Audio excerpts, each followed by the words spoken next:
하겠습니다. 국무회의 결과 관련해서 브리핑하고요. 그리고 기자 여러분들이 많이 궁금해하시는 인사청문 보고서 재송부 요청, 송부 재요청 관련해서 브리핑 두 가지 하겠습니다. 강유정 대변인입니다. 이재명 대통령 주재로 오늘 오전 제32회 국무회의가 열렸습니다. 오늘 국무회의에서는 법률안 1건, 대통령령안 18건, 일반 안건 1건 등이 심의 의결 보고되었습니다. 주요 내용은 브리핑 이후 배포될 보도자료를 참고하시고 비공개 회의 주요 발언 전해드리겠습니다. 먼저 이 대통령은 해외 원조 사업 점검을 지시했습니다. 연간 수조 원이 들지만 납득하지 않는 사업도 많다면서 국위 선양과 외교 목적에 맞는지 정리해 보고해달라 지시했습니다. 대통령령 아닌 게임산업진흥에 관한 법률 시행령 일부 개정령 안에 대해서는 확률형 게임 아이템의 개별 구매 금액은 얼마씩 되는지, 피해액의 규모와 게임사의 형사처벌 여부, 손해배상 금액이 충분한지 등을 구체적으로 질문했고, 문체부 장관, 과기정통부 장관, 공정거래위원장 등이 이에 대해 답을 했습니다. 한편 예금보호 한도를 기존 5천만 원에서 1억 원으로 올린 대통령 영안에 대해서 정부가 재정보증을 금융기관이 제도적 혜택을 보는 만큼 금융기관 역시 국가와 국민 경제에 기여하고 나아가 금융수요자의 권리 향상으로 돌려줘야 한다고 강조했습니다. 이어 예금자 보호 한도 증가로 제2금융권 수신금리 저하가 유도되는 것은 아닌지 살펴보고 부처 간 벽을 허물어 다양한 예방책을 검토하고 마련할 것을 주문했습니다.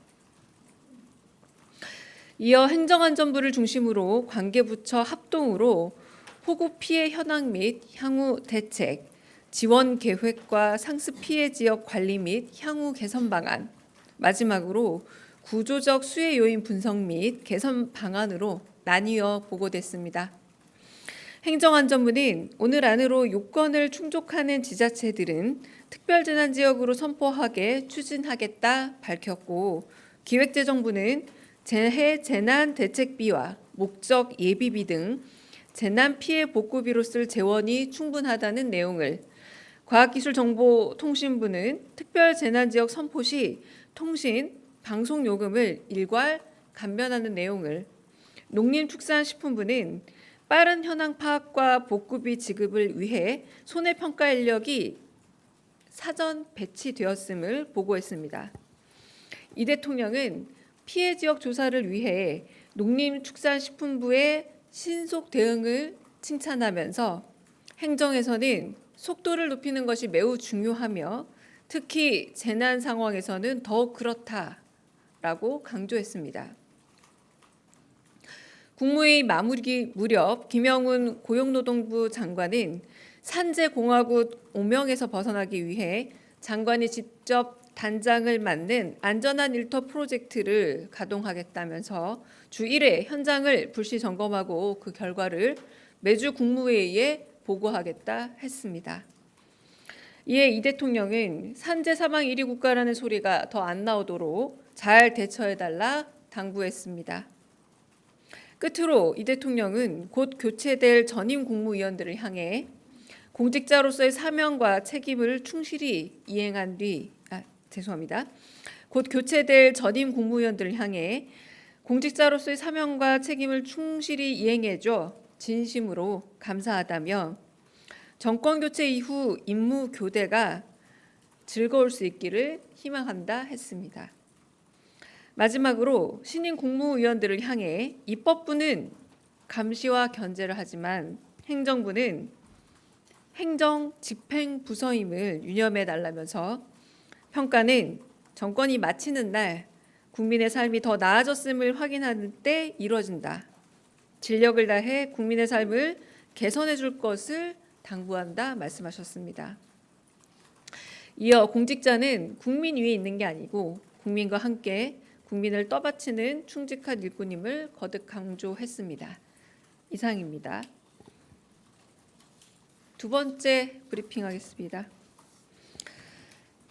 인사청문보고서 송부 요청 관련입니다. 이재명 대통령은 오늘 국회에 국방부, 보훈부, 통일부, 여가부에 대한 인사청문 보고서 송부를 재요청했습니다. 금주 내에 임명을 마무리하고 신속한 국정 안정을 꾀하기 위해 기한은 오는 24일 목요일로 요청했습니다.